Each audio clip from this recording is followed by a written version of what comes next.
এখন আমরা দেখব কিভাবে একটা এসআর ল্যাচ উইথ এনাবেলের জন্য টাইমিং ডায়াগ্রাম ড্র করতে হয়। তো প্রথমত আমরা যেটা জানি, এসআর ল্যাচের ট্রুথ টেবলটা হচ্ছে এরকম। যখন আমার ক্লক অথবা এটা যেহেতু ল্যাচ, সেটা হলো এনাবেল, যখন আমার এনাবেল 0 থাকবে, আমার এস এবং আর এর ইনপুটে যাই থাকুক আউটপুটে নো চেঞ্জ। যখন আমার এনাবেল 1 থাকবে, তখন তো আমার আউটপুট চেঞ্জ হবে ইনপুটের উপর বেস করে। এসআর ল্যাচে আমার ইনপুট দুইটা, একটা এস, একটা আর। যখন আমার এস ওয়ান আর জিরো, যখন আমার এস ওয়ান আর জিরো, তখন আমার আউটপুট কি হবে? ওয়ান হবে। যখন আমার এস জিরো আর ওয়ান, তখন আমার আউটপুট কি হবে? জিরো হবে। এবং যখন আমার এস এবং আর দুইটাই ওয়ান ওয়ান হবে, তখন আমার আউটপুট হবে ইনভ্যালিড। এবং সেক্ষেত্রে আমার কিউ এবং কিউ কমপ্লিমেন্ট অর্থাৎ কিউ বার দুইটাতেই আউটপুট কি পাওয়া যাবে? ওয়ান পাওয়া যাবে। আর আমার এস আর দুইটাই যখন জিরো জিরো থাকবে, তখন আমার আউটপুটটা মেমোরি স্টেটে থাকবে, অর্থাৎ আগে যে আউটপুট ছিল ওইটাই কি করবে? সাস্টেইন করবে। তো আমি যদি এবার টাইমিং ডায়াগ্রামটা একটু দেখি, আমার টাইমিং ডায়াগ্রামে একটা এনাবেল বা একটা ক্লক দেওয়া আছে। আমি এটার লজিক ওয়ান স্টেটটাকে এভাবে মার্ক করে রাখলাম। শুধুমাত্র লজিক ওয়ান বা হাই স্টেটটাকে আমি এভাবে মার্ক করে রাখলাম, কারণ এই অংশের জন্য শুধুমাত্র আমার আউটপুট চেঞ্জ হবে। আদার অপশন অর্থাৎ এই লজিক জিরো বা লো আউটপুটের জন্য, লো ক্লকের জন্য কোনো ধরনের আউটপুট চেঞ্জ হবে না। সো আমি কি করলাম, এই যে হাই লজিক স্টেট ওয়ান বা হাই পোর্শনটাকে মার্ক করে রাখলাম। তো এবার আমি যদি এটার আউটপুট ড্র করি, প্রথমত আমি ধরে নিলাম যে এটার ইনিশিয়াল আউটপুট হচ্ছে জিরো। এটা আমি আমার ইচ্ছা মতো ধরে নিতে পারবো, অথবা আমাকে কোশ্চেনে বলা থাকবে। প্রথমে ক্লক হাই হওয়ার আগে বা লজিক স্টেট ওয়ান হওয়ার আগে আমার আউটপুটটা কি হবে? এটা আইদার আমি ধরে নিব জিরো অথবা ওয়ান, কিছু একটা ধরে নিব এবং বলে দিব যে আমি জিরো অ্যাজিউম করে নিছি, অথবা এটা আমার কোশ্চেনে বলা থাকবে যে আমার ইনিশিয়াল স্টেট হচ্ছে এত, জিরো অথবা ওয়ান। এরপর যখন আমার ক্লকটা যখন ওয়ান হয়েছে, তখন আমি দেখতেছি যে আমার সেট ওয়ান, কিন্তু রিসেট কি? রিসেট হচ্ছে জিরো। আমার এস ওয়ান আর জিরো, অর্থাৎ আমার আউটপুট হবে ওয়ান। এবং কিছুক্ষণ পর হঠাৎ এসটা হয়ে গেছে জিরো, আরটা হয়ে গেছে ওয়ান, তাহলে আমার আউটপুট কি হবে? আউটপুট হবে হচ্ছে জিরো।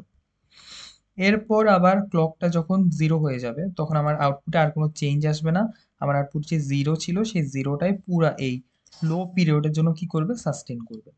এরপর যখন আমার ক্লকটা আবার হাই হবে, তখন আবার আউটপুট চেঞ্জ হবে ইনপুটের বেসিসে। আমি এখন দেখতেছি আমার এখানে সেট ওয়ান, এস ওয়ান আর জিরো, তাহলে আমার আউটপুট হবে ওয়ান। এরপর আমার এস জিরো আর জিরো, অর্থাৎ মেমোরি অপারেশন, অর্থাৎ আউটপুট আগে যেটা ছিল ওইটাই সাস্টেইন করবে। এরপর আবার আমি দেখতে পাচ্ছি যে আমার এস ওয়ান আর জিরো, তাহলে সেট অপারেশন, আউটপুট হবে ওয়ান। এরপর যখন আমার আবার ক্লক জিরো হবে, আমার আউটপুটে নো চেঞ্জ যেটা ছিল ওইটাই সাস্টেইন করবে।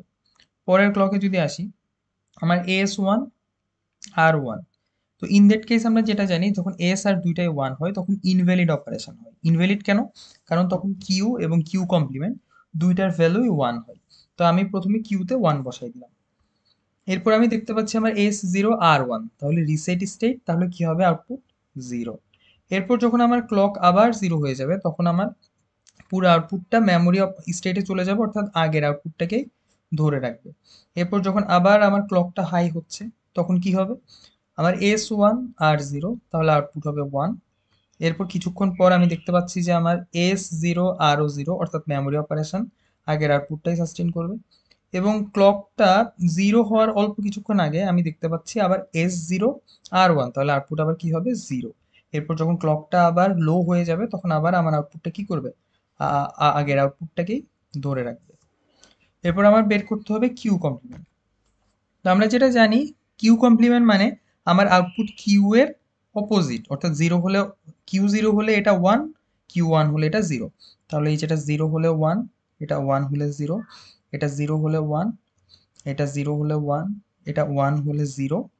এখন এখানে ছোটোখাটো একটা চেঞ্জ আসবে। চেঞ্জটা কোন জায়গায়? চেঞ্জটা হচ্ছে, আমরা জানি যখন আমার এস এবং আর দুটাই অ্যাট এ টাইম ওয়ান থাকে, তখন আমার আউটপুট ইনভ্যালিড হয়, কারণ কিউ এবং কিউ কমপ্লিমেন্ট দুইটাই কি হয়? ওয়ান হয়।